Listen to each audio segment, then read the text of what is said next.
This is the second part of Lesson 3.1, Introduction to Exponential Equations.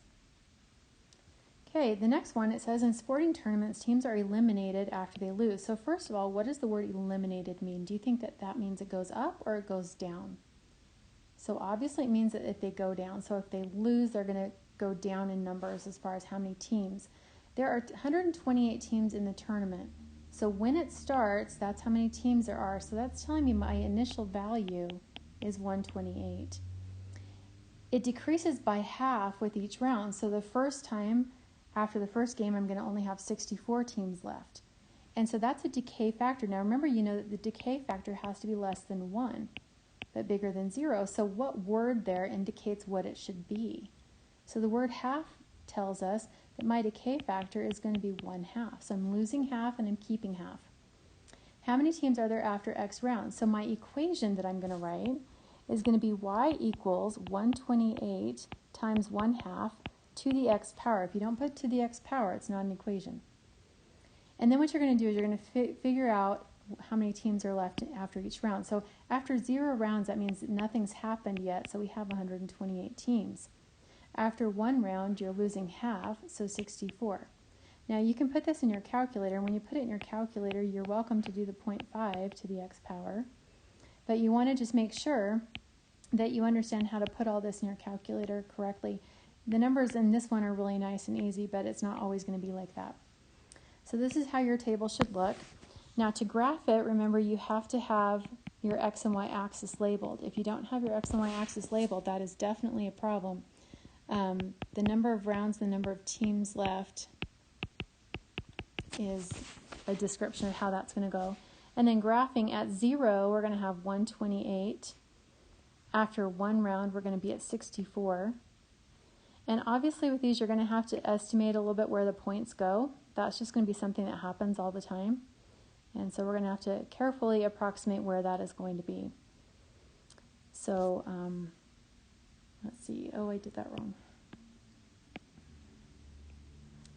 Okay, 2 is 32. And then 3 is at 16. And then 4 is at 8. I guess I did that right. And then 4, and then 2, and then 1.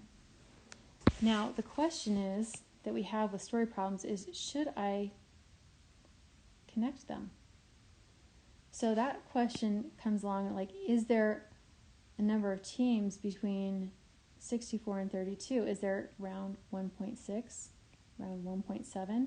Does that make any sense? So with a problem like this, it doesn't make sense to connect them, because that would mean that you have something in between round 0 and round 1, and you're, getting rid of all of those teams in between. So we're going to leave it as points. If it just said graph the equation y equals 128 times 0.5 to the x power, if that's all it said and we didn't have a story problem, then I would connect the dots, because that would be the equation, because an equation is for each and every point. The domain is all real numbers.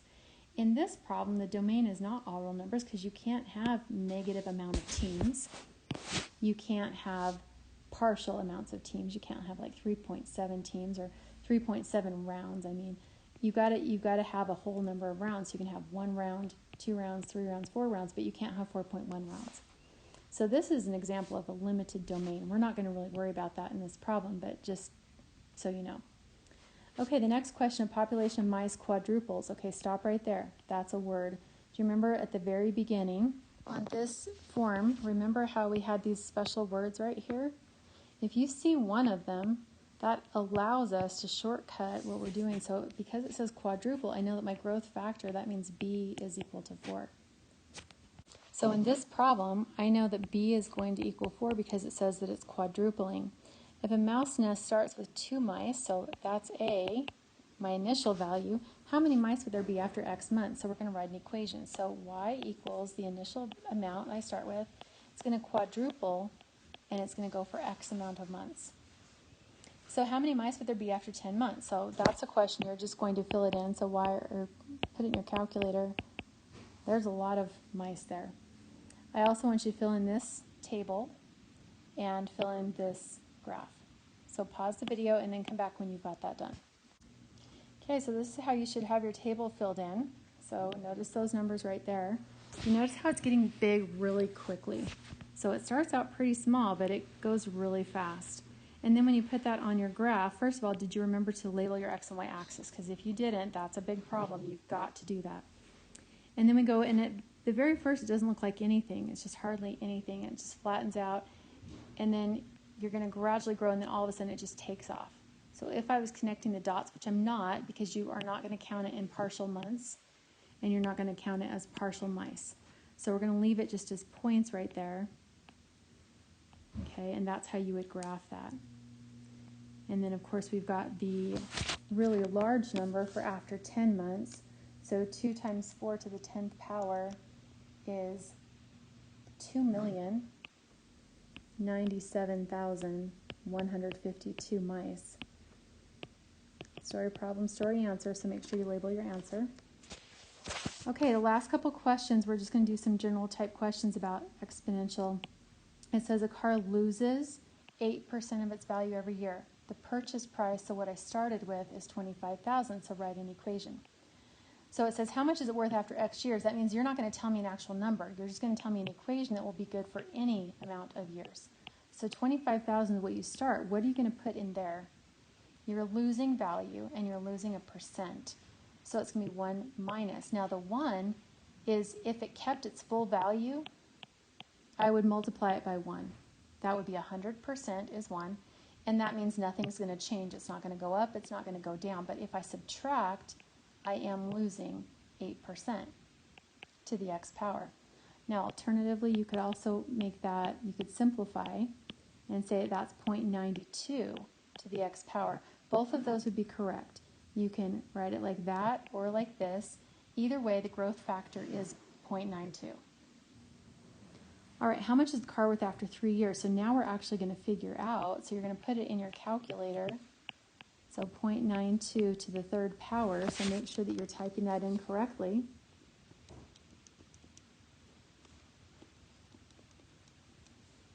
And I'm getting, now you're going to have, first of all, you're dealing with money, and you are definitely going to have decimals, because when you have decimals, it's going to invite decimals, and if it's decaying, for sure. So we're going to have 19,467.2. So in dollars, that's $19,467.20. What about after 10 years? So if you just go back to your previous entry on your calculator and change your 3 to a 10, it's going to be worth a lot less money. I'm expecting that because I know it's losing value.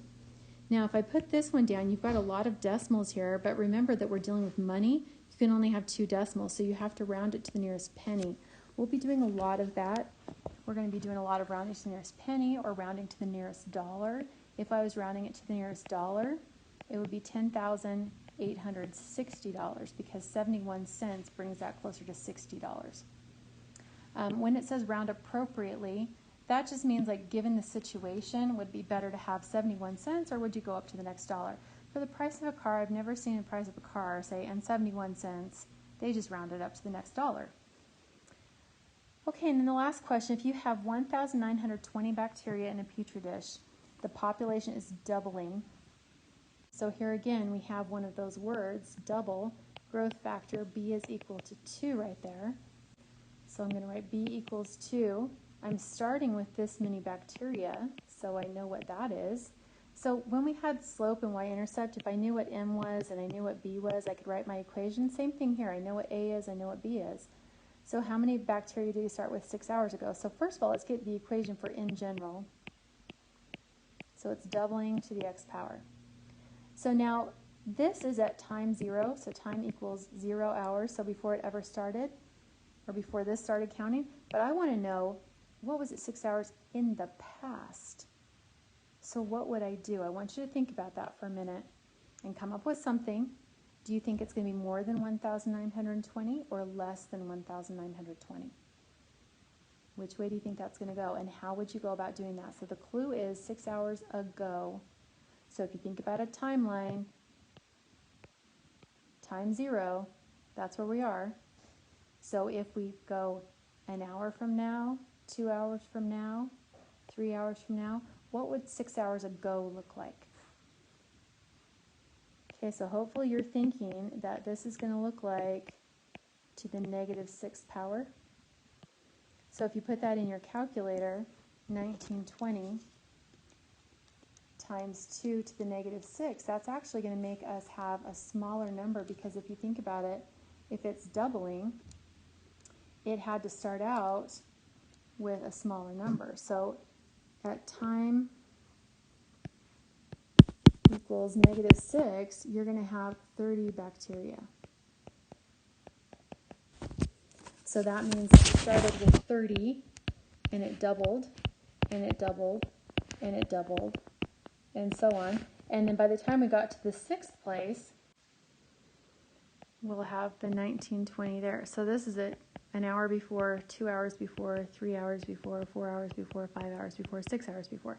So let's just make sure it works out, just to convince that we're doing this right. So 240, if that doubles, that's going to be 480. And when that doubles, that'll be 960. And when that doubles, 1920. So it works. So my answer is there were 30 bacteria 6 hours ago. And so you can use negative exponents. Remember, you can't have the growth or decay factor be negative, but you can have negative exponents. Okay, you should be able to complete the first lesson, the assignment for lesson 3.1.